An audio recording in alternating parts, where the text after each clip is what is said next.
On today's World Insight, TikTok in big trouble?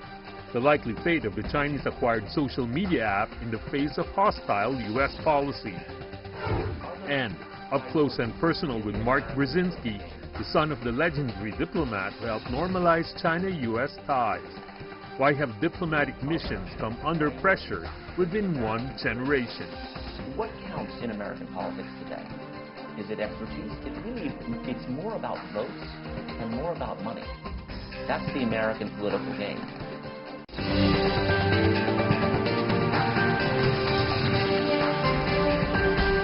Here's our host, Tian Wei. Hello and welcome to World Insight. I'm Tian Wei in Beijing. U.S. President Donald Trump threatened to ban the popular app TikTok, which has its strong operation in the United States. It is owned by a China-based company. There are now reports that Microsoft wants to buy the app's U.S. business. Microsoft said it would continue to discussions to buy TikTok from Chinese internet giant ByteDance, and it was aiming to conclude the negotiations by September the 15th. Trump also said on Sunday that he will give Microsoft and TikTok 45 days to secure a deal.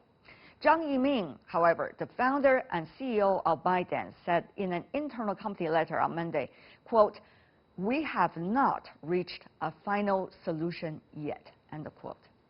Has China-U.S. competition over cyberspace expanded from Huawei to TikTok? Our panelists give us answers.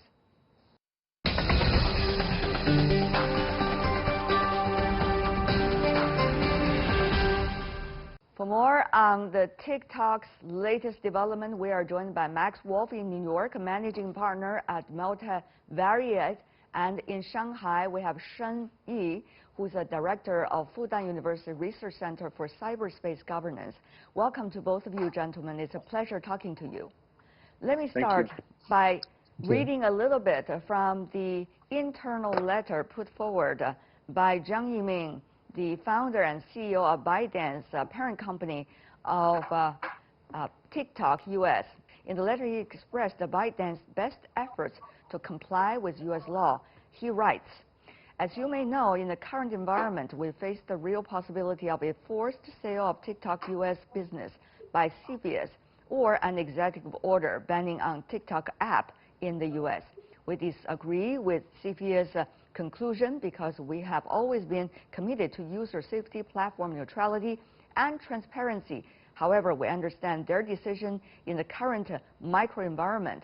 Nothing yet has been decided. The possibilities are all open right now." So that's what Zhang Yiming said. So Professor Wolf, given your knowledge of Wall Street and the Silicon Valley, tell me more what this could mean. I do think that people are excited by the prospect of getting this asset. I think ByteDance has built a phenomenon here, and over 105 million Americans seem to be excited about being part of this technology and expressing themselves, indeed building small businesses and large followings, and maybe some businesses that really aren't that small off the platform. And the idea that the U.S. government would intervene to force the company to sell it to an American company at a discount will get those companies salivating at the opportunity. Indeed, I think we see Microsoft has already stepped up, and I don't think they'll be the last party interested in a hot asset that's appealing to the particularly all-important youth market in the U.S. And very few companies have been able to do what ByteDance's TikTok has done in the U.S. consistently now for quite some time. Professor Wolf, of course, geopolitics, this is already a very different stage since we last time talked. Now, is there still rule of business? Is there still any rule of fairness? Is there still going to be any sound business discussion? Or, as Mr. Shen explained, very likely it's going to be dominated by geopolitics. I think damaging the international economy has already occurred, but I do think there's hope for cooler heads to prevail. And I think one of the ironies of a company like Microsoft is they actually plan to do international business, and they need to continue to do that business in China. So Microsoft needs China, and even this TikTok purchase they want to do would involve their activity in Canada, the United Kingdom, Australia, and New Zealand. It just shows you that even in this interference with international free trade, the American firm still needs to be able to operate across international borders. Let's take a look at some of these factors, the political factor. The biggest proponent, some say, of banning TikTok has been coming from the State Department, particularly the U.S. Secretary of State Mike Pompeo. In an interview on Fox recently, he said this: Chinese software companies, he said, doing business in the U.S. are feeding data directly to the Chinese authorities, whether it's TikTok or WeChat. That's what Pompeo said without giving real evidence to back, quote-unquote, his suspicion. And that has always been the way from Huawei and now to TikTok. These are just the sporadic Chinese companies that are representing a huge pool of Chinese companies that are actually doing business with the United States or other parts of the world. Professor Shen, given an environment like this, some even describe it as toxic. What can Chinese companies do? Or what can Chinese companies who are having various different entities around the world do, including TikTok? Frankly speaking, such kind of question raised by Mr. Pompeo cannot be answered by either single companies, no matter where it comes from, United States or China or any countries, because this is not a real business question. It is a highly self-centered perception of political questions. Let's just say you are guilty, you are evils, you do anything. I have kind of imaginations of your behaviors. You fully obey this law of your behaviors. You do everything according to my imagination. A little bit ridiculous. Frankly speaking, at this time, any companies, no matter from any countries, if they counter such kind of problems, one of the very important solutions to solve these questions, a little bit pathetic, is to calling for the help from their own government. Awesome law systems which can correct such kind of misperception hosted by Mr. Pompeo. So it's also maybe for China's side, this company must learn to how to asking for helps, for proper helps, to providing them necessary assistance so that they can have a fair play environment to doing business. What kind of help, Professor Shen, are you specifically referring to? Do you say that these companies calling for the Chinese government to get rid of the American companies? Is that the solution you are subscribing? I think Chinese government need to do more actively to engage U.S. government to tell them that such kind of imagination is wrong, because it's a little bit ridiculous. Well, come on, Professor Shen, the spokesperson of the Foreign Ministry has been talking about this every day. We also have been hearing from various Chinese government officials about this as well. Meanwhile, you know better probably than I do right now, the channel of communication between Washington and Beijing is not open. Beijing has been trying very hard to do it. However, it is not necessarily satisfiable.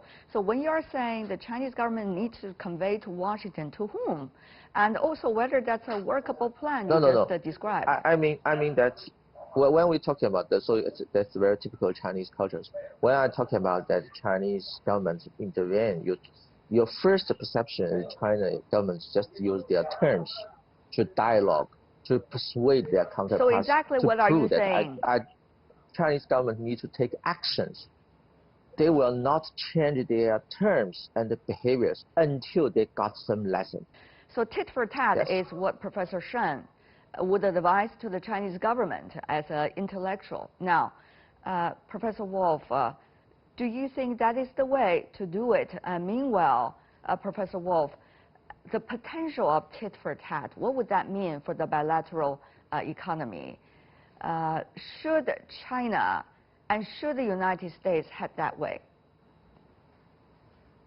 Look, it's always better if people can try to reestablish a dialogue. Although I understand where you're coming from here, I do think that the folks like Mr. Pompeo and Mr. Navarro and President Trump are not interested in getting along. They're not interested in a dialogue. They're not interested in a deal.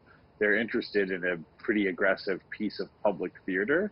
And because they're making their international policy solely for domestic political consumption, reasonable attempts made by various governments in Europe and Asia and South America have not worked very well. And so it is true that people who have pursued the standard diplomatic response, which I think is the smarter course, have largely not been successful because this is not really about China at all. And I think, look, if we had reasonable complaints, and some complaints were reasonable, about data privacy, the smart thing to do is what people do who want a solution, which is say, here's what you need to do, we'll help you do it, you have 120 days to do it, here's where you need to be in 60 days, and you have your regulators work with the company, foreign or domestic, to reach those goals so everyone can be happy. And I think, to be fair, the U.S. hasn't done that because the U.S. this regime right now is very interested in painting the Chinese as somehow abusive or showing how tough they are. And in that situation, standard diplomacy fails. I don't know that escalation works, by the way, but I could certainly understand. It'd be hard for me as an American to sit here and tell you, hey, let my government be in grandstanding and trying to humiliate your government and then just put up with it. That's clearly not appealing, but I don't know that tit for tat works either. Professor Shen, your response.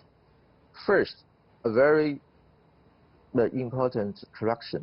The Chinese government and the Chinese companies doing a lot to fit for these compliance things. You read Zhang Yiming's letters, they mention when they got requirements from the CFAs about their data privacy, their information collections, their standards of the mining data, did everything in technical ways to fit for these requirements. But finally, they find out that these requirements are nothing more than an excuse. You did, they say no. You did again, they say no. You delivered them a solution, they say no, and no. Everything you got from them is complaint, is a requirement, and refuse. That's not a deal.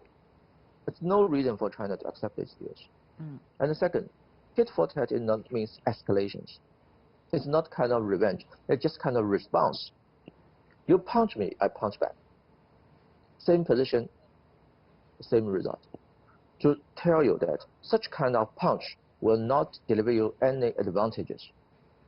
No revenges, no escalations. It's just kind of choice. From China's side, we deliver negotiations. We prefer dialogue. Okay. No single case that China moves first. It's always the United States move first. It's time to change these situations. Interesting. Professor Wolf, of course, I want you to have a response from you, too. My argument is that at this moment, in almost all regards, but certainly in our international trade regards, it is this government's firm position, backed by some serious elites in corporate and elsewhere, that trying to assert dominance and bully Chinese authorities on economic issues is desirable to this government at this time. So I think we agree on that. And I think the Chinese natural response to try to keep the global order afloat by being pretty compromising and by trying to figure out a solution has no doubt been frustratingly unsuccessful to a lot of people, including American business interests that want to see better relationships with China. So I do agree it hasn't really worked. My fear is only that if we get more aggressive with each other, it also doesn't solve the problem, right? So I understand what we're doing now doesn't solve the problem. That doesn't solve the problem. And I guess I can't ask China to solve problems about our government in America that we have failed to solve.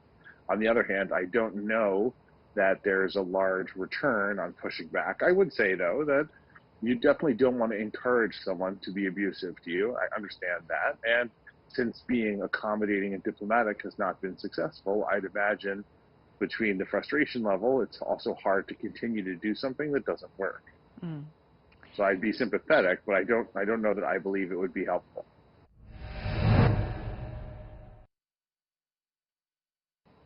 On the other hand, Professor Shen, some in the U.S. has been asking whether what their government is trying to do now is just reciprocal of what Chinese did. How would you respond to that kind of argument? You know, from China's side, the dilemma is if we make self-restraint, we obey the rules, we deliver the dialogue. United States, they just push forward, and forward. Ask China to step back. Nothing. You can try. You China side can do nothing, and the United States can do everything. When China dialogue with the United States, that's a normal feedback from the US side. So what China can do? Just to give up, totally surrender? Even at that situations, United States always say, your deal is not enough. What about the business circle?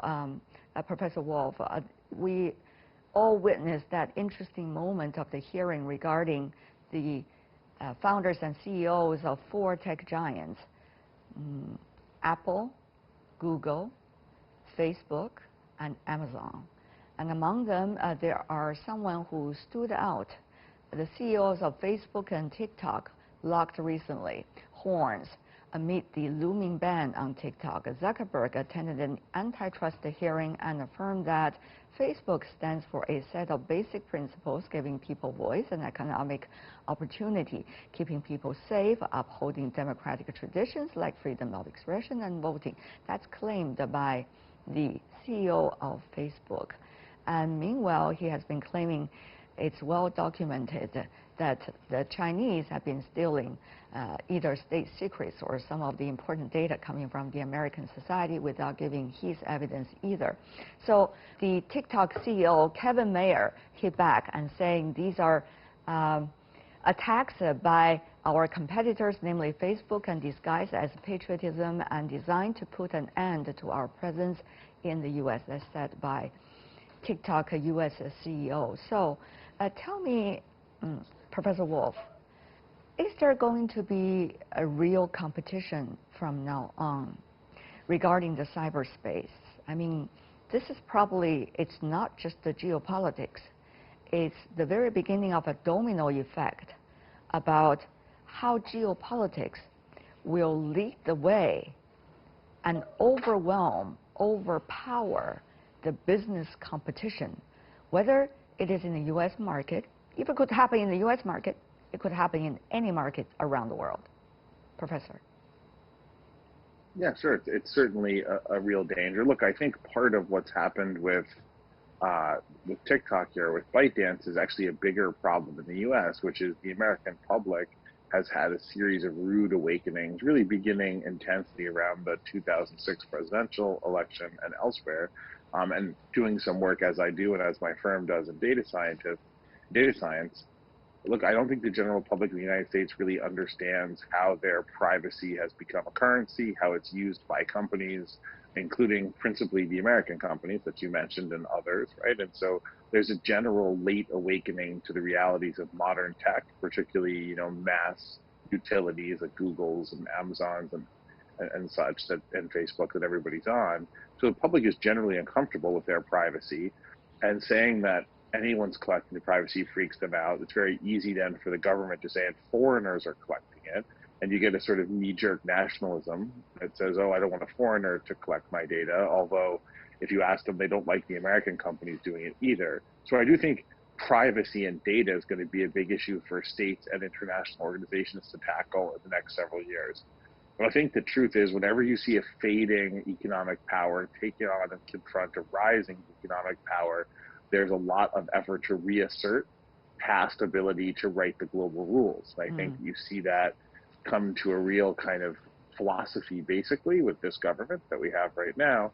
It's always a growing pain. In a funny way, although I'm sure it's cold comfort, the Chinese abuse, some abuse focused on China, and the attacks from the U.S. government are the proof that China is a rising power, and that we're starting to see some bending of our traditional rules in the U.S. out of fear of that Chinese competitive power. But I think business teaches us that when we can put our fears of each other to rest and figure out how to work together, we live in a more prosperous, more peaceful world. And when we can't, a series of things begin to happen to both parties, which are undesirable. Huawei is still pending, but it's already quite alarming. And now we have TikTok, which is about KOLs, which is about, dancings and jokes and user, generated content. This is becoming more of the same category. That is really mind-boggling. Professor Wolf, I'm not saying this because you are the representative of U.S. government. I'm just saying this is worrisome, looking at the business world for the future. Yeah, I'm probably not much more popular than China with my government, so I don't think I'm a representative. I'm not part of the government. But that's another problem for me to worry about personally. Look, I think American tech companies have the most to lose. So both publicly and privately, my opinion on these matters going all the way back for years now is that American tech companies are all over the world in dominant positions, caching and collecting all kinds of data. If we then introduce the world into this idea that foreigners operating large data utilities in your country is a bad idea, no one will lose more than the tech giants you watch testify on stage there, because they rely on doing business in 95 countries, of which they're only from one. Yeah. So, you know, the joke, the phrase I got famous for, I'll repeat, it's my opinion. If you're one of the top 2 cards in the deck and you shuffle the deck, you have basically a 50 out of 52 chance of falling in the global order. So aside from the fact that it's immoral, I think some of the things we're doing, it also makes very bad business sense. And I would share some of the folks around the world, some of whom are admittedly my relatives who are spread out in a bunch of different countries. Look, I don't think this is good for America. And I think, sadly, big American tech companies may be the biggest loser from all this. And so for their regard as well as future cooperation, I hope this is a short-lived and apologized for pattern of conduct, although I don't think it will be. And I think I don't want to be too optimistic. I don't think it's just the present administration. I think among parts of the general public and the political elite more broadly in the U.S., blaming foreigners, as it has been throughout history when governments have done a poor job, has become quite bipartisan and quite fashionable. Professor Shen, before we go, I want to have a same question, but in a different way to you. China and United States altogether representing about 40% of the global GDP. Well, China and the U.S. are having this, whatever you call geopolitical tit for tat or political election, whatever politics going on. The 60% of the rest of the world are watching. They try to figure out who to work with and who not. Who is still upholding the rule and who is throwing it away. So Professor Shen, before we go, what do you think, from your perspective, the mid and long term, and the sake of working with others, not just the United States, the right attitude from China about this TikTok and probably about more Chinese tech companies? The Beijing has made a very clear choice. Even though face this unilateral action from the United States, Beijing tried to take a very cooperative and responsible attitude, not only to deal with these bilateral relationships, but to take the global as a shared destiny communities. From China's side, you can find the Chinese government did every sincere step to prove its willingness of cooperation and coordinations. And on the other side, even you said that both China and the United States represent about the 40% of the global GDP, or 20%, but this China side not only focusing on the United States, we always looking on the globally. We want to take a very responsible behaviors, not only to the Sino-US relationships, but to the global communities. Chinese government to make a very clear self-restraint and a very responsible step to deal with all these things, and want to deal with all these things in a multilateralism framework, to dialogue, to obey this rule of laws, and try to play the games by the responsible continuity and how to say the persistence, the continuous. Chinese government, I think China side already do its best